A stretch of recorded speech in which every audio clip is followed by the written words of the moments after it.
प्रिय विद्यार्थियों, आज हम आपको एक नई टेक्निक यानी ऑनलाइन यूट्यूब के माध्यम से पढ़ाने जा रहे हैं। ये विधि आपको पसंद आएगी और अपेक्षा है कि ये आपके लिए फ्यूचर में बहुत लाभकारी साबित होगी। चलिए आइए हम बात करते हैं अब विज्ञान विषय के बारे में, क्योंकि ये वीडियो आपके विज्ञान विषय से संबंधित है। सबसे पहले हम बात करेंगे विज्ञान की कि विज्ञान क्या होता है। विज्ञान, जैसा आप जानते हैं, कि सुव्यवस्थित ढंग से किए गए अध्ययन को विज्ञान कहते हैं। यानी व्यवस्थित रूप से किसी भी अध्ययन को किया जाए वो विज्ञान कहलाता है। विज्ञान की जो प्रमुख शाखाएं हैं वो मुख्य रूप से 3 होती हैं। नंबर 1 भौतिक विज्ञान, 2 रसायन विज्ञान, नंबर 3 जीव विज्ञान बायोलॉजी। अब हम बात करते हैं आपके विज्ञान के खंड जीव विज्ञान के विषय में। तो जीव विज्ञान क्या है? जीव विज्ञान को इंग्लिश में बायोलॉजी बोला जाता है। जीव विज्ञान विज्ञान की वह शाखा जिसमें जीवों अर्थात सजीवों का अध्ययन किया जाता है, जीव विज्ञान कहलाती है। जीव विज्ञान शब्द का प्रयोग सबसे पहले लैमार्क व ट्रेवेनस नामक वैज्ञानिकों ने किया था। इसलिए जीव विज्ञान का जनक इन्हीं दोनों वैज्ञानिक यानी लैमार्क और ट्रेवेनस को माना जाता है। अगर जीव विज्ञान के अर्थ के बारे में बात करते हैं तो जीव विज्ञान 2 शब्दों से यानी जीवों का विज्ञान अर्थात सजीवों का विज्ञान। इसके हम अंग्रेजी शब्द पर आते हैं तो जीव विज्ञान को हम बायोलॉजी कहते हैं। बायोलॉजी में बायोस और लोगोस, यानी बायो और लोगोस 2 शब्दों से मिलकर बना है बायोलॉजी। बायोस का अर्थ होता है लाइफ, लाइफ अर्थात जीवन, और लोगोस का अर्थ स्टडी यानी अध्ययन। तो कहने का तात्पर्य यह है कि बायोलॉजी अर्थात जीव विज्ञान का अर्थ है कि जीवों का अध्ययन। अब आपकी विज्ञान की किताब में क्लास 10th की में जीव विज्ञान यानी आपके 3 खंड दिए गए हैं, जिसमें से कुछ चैप्टर आपके एक भौतिक विज्ञान के हैं, कुछ रसायन विज्ञान के हैं और कुछ जीव विज्ञान के हैं। जो जीव विज्ञान के चैप्टर हैं आपको पहले PDF में भेजे जा चुके हैं कि कौन कौन से चैप्टर हमारे जीव विज्ञान खंड में आते हैं। इसी क्रम में अब हम चलते हैं आपके सिलेबस के ऊपर। सिलेबस में सबसे पहला जीव विज्ञान से संबंधित पहला चैप्टर है चैप्टर संख्या 6 और चैप्टर का नाम जैव प्रक्रम। अब हम जैव प्रक्रम यानी सिलेबस पर आते हैं सीधे आपके पास। तो जैव प्रक्रम में सबसे पहला पॉइंट आता है सजीव, यानी सजीव क्या होते हैं। तो आप बहुत छोटी क्लासों से 4th 5th से पढ़ते आ रहे हैं कि सजीव क्या, निर्जीव। तो सजीव सामान्य रूप से जानते हैं कि जिनमें जीवन होता है, यानी हम कह सकते हैं कि जिनके शरीर में विभिन्न जैविक क्रियाएं होती हैं, अर्थात जिनके शरीर में बिना किसी बाह्य शक्ति या स्रोत के परिवर्तन होते रहते हैं। जैसे मनुष्य, कुत्ता, शेर, मछली, पेड़ पौधे आपने देखा होगा, इनमें किसी भी बिना स्रोत के, बिना कृत्रिम स्रोत के अपने आप परिवर्तन यानी वृद्धि होती है, अपने वंश को बढ़ाते हैं, इस तरह से खाना खाते हैं, अनेक प्रकार के परिवर्तन होते हैं, गति करते हैं। निर्जीव जिनमें जीवन नहीं होता, अर्थात जिनके शरीर में किसी भी बिना बाह्य शक्ति के परिवर्तन नहीं होते। जैसे कुर्सी है, कुर्सी को हम या किसी भी साधन द्वारा उठाकर आगे पीछे खिसकाया जा सकता है।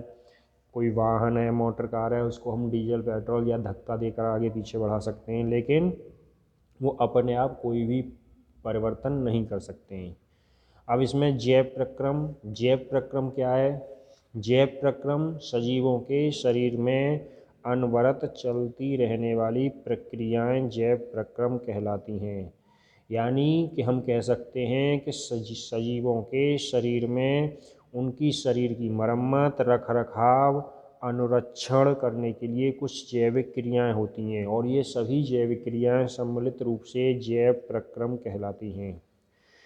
जो मुख्य रूप से जैविक क्रियाएं शरीर में होती हैं उनमें पोषण, श्वसन, उत्सर्जन, गति, प्रजनन, परिसंचरण आदि, यानी इस प्रकार की प्रमुख क्रियाएं सजीवों के शरीर में स्वतः होती हैं, और इन्हीं सब को सम्मिलित रूप में जैव प्रक्रम कहा जाता है। जैसे पोषण, पोषण आप शॉर्ट में समझ लें, पोषण जानते हैं यानी भोजन ग्रहण करना, उसको पचाना, ये सब पोषण पोषण के अंतर्गत आता है। श्वसन, श्वसन में हम अपने भोजन से ऊर्जा का बनना, जो हम भोजन ग्रहण करते हैं उसका ऊर्जा बनना यानी ग्लूकोज ग्लाइकोजन में परिवर्तित होना, और जो सांस लेने की, सांस छोड़ने की क्रिया है। इसी तरह उत्सर्जन, उत्सर्जन यानी हमारे शरीर से अपशिष्ट पदार्थों का बाहर निकलना। गति, एक स्थान से दूसरे स्थान पर जाना। प्रजनन, प्रजनन आप आगे चल के पढ़ेंगे कि अपने वंश को, अपनी जाति को आगे बढ़ाने के लिए अपनी जैसी संतानें उत्पन्न करना। परिसंचरण, हमारे शरीर में जो खाद्य पदार्थ हैं यानी ऊर्जा, जो ग्लाइकोजन ग्लूकोज बनता है, और रुधिर, ये सभी का शरीर में एक स्थान से दूसरे स्थान पर परिसंचरण यानी एक पहुंचना। इस अब सबसे पहले हम फर्स्ट पॉइंट पर आते हैं, पोषण। पोषण क्या है यानी इसको अब डिटेल में समझेंगे। पोषण, पोषण इंग्लिश में न्यूट्रिशन क्या है? सजीवों को अपने शरीर के विकास, वृद्धि व कार्य करने के लिए एक ऊर्जा की आवश्यकता होती है।